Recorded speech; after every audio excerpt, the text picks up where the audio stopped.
Our next speaker is known the world over for his passionate defense of human rights and social justice. He's also the leading academic expert in the United States on criminal law.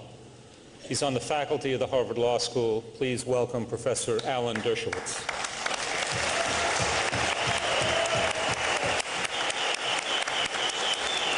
Thank you.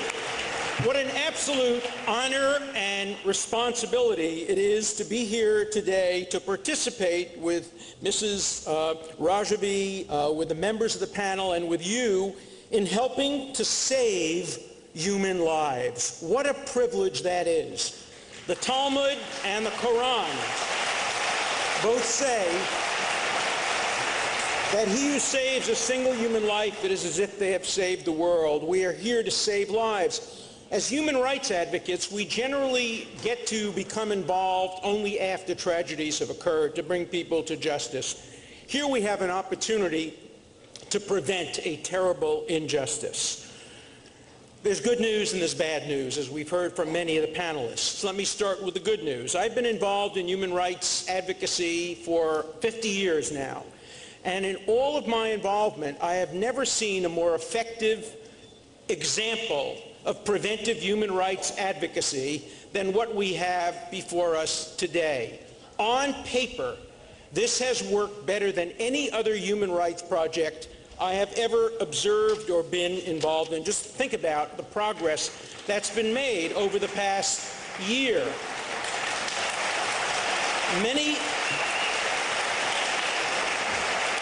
Many of our demands have been met, at least in theory.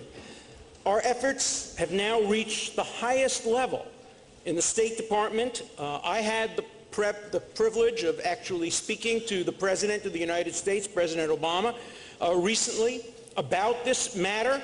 I'm not free to disclose precisely what he said to me, but I can tell you that he was very deeply involved in this. He knew the facts very well, and he was very sensitive to the concerns and to the responsibilities of the United States. I had occasion to speak to the chief prosecutor in The Hague about this matter, and he too, although he has no jurisdiction over either Iraq or Iran, reminded me that, of course, the failure to satisfy responsibility and the failure to prevent a massacre when there's an opportunity to do so may constitute an international war crime. He too is sensitive to these issues. Mrs. Rajavi and you deserve much credit for demonstrating that human rights advocacy can prevent humanitarian disasters. In fact, I see this project as a model of how human rights advocacy can save lives, and I'm looking forward to the day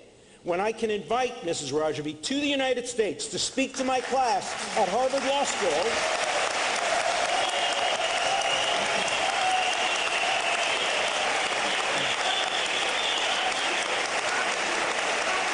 and to teach them how to organize effective advocacy for human rights. But there's bad news.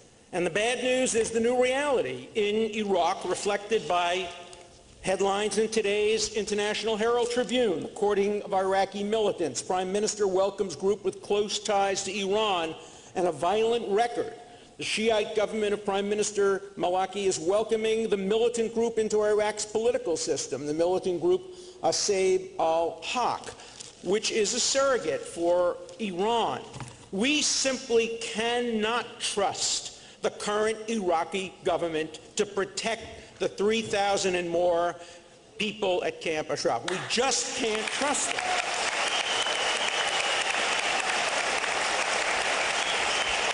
We've seen deaths and injuries since the United States militarily left, and we see the government always blaming it on other people. And we must get this organization delisted immediately as a matter of law, as a matter of fact, and as a matter of morality. I had the occasion this week to speak to Elie Wiesel, who asked me to convey to this group today his deepest concerns and his deep commitment to continue to work and to use the prestige of his Nobel Peace Prize to bring to bear on this life-saving activity. And he reminded me of something he said many times, that the major lesson of the Holocaust for him was always believe the threats of your enemies more than the promises of your friends. And we've had promises and we've had threats. But now is the time for action. Everybody involved seems to want somebody else to be responsible.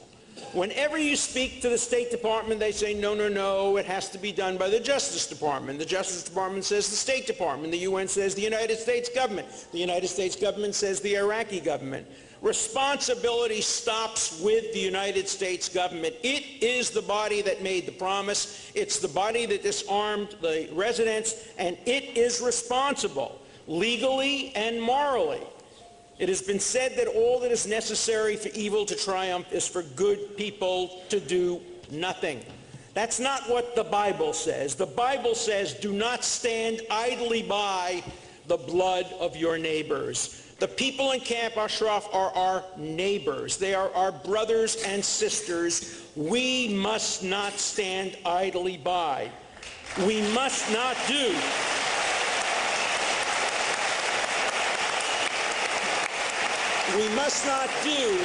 what the world did when Armenians were murdered. We must not do what the world did during the Holocaust. We must not do what the world did during several of the most recent genocides in Africa. We must prevent this massacre from occurring. We cannot remain silent.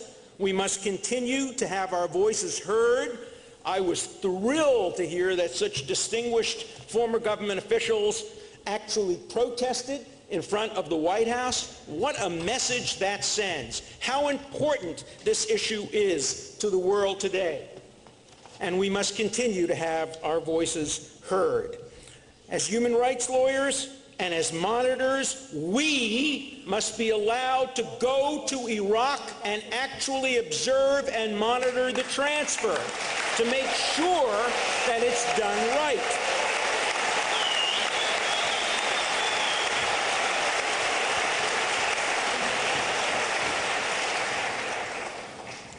We must make a promise to the people in Camp Ashraf, and that is we will not be among those who stand idly by. We will not be those good people who do nothing. We will not remain silent. Our voices will be heard. Our legal talents will be used. Our status will be employed. We must not remain silent. We have an obligation. Responsibility stops with every human being. We have the great honor and privilege to be in a position to save human lives. We must succeed. It is our obligation. That is the short term. The long term, as many of us have heard, obviously involves changes in what is going on today in Iran. We all are hopeful that someday Iran will see the kind of liberty and freedom that has been so lacking. But in the meantime, we have the responsibility for these 3,400 people, and I think every one of us on this platform today has pledged to maintain that responsibility until what we have seen on paper becomes a reality. We have succeeded on paper. We have done magnificently, marvelously in moving the immovable, and we know that the State Department is often immovable and the UN is even more immovable. We have had great successes, theoretically. Now our obligation is to turn these theoretical successes into practical results. Thank you very much. Our next speaker is one of America's leading international jurists. She holds a chair in international law and diplomacy at Johns Hopkins University in Washington, D.C., Professor Ruth Wedgewood.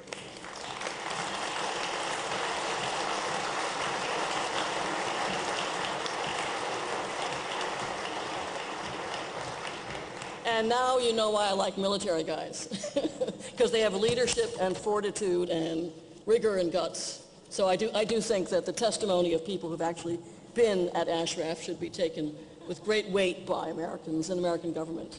Matter of transfer to Camp Liberty, it is indeed crucial that before anybody is taken there be a guarantee of adequate conditions. It's simply against Geneva Convention's human rights to transfer people to a camp in which they will not be adequately taken care of. So for the moment, it's the transfer that's being boasted of is simply a notional idea.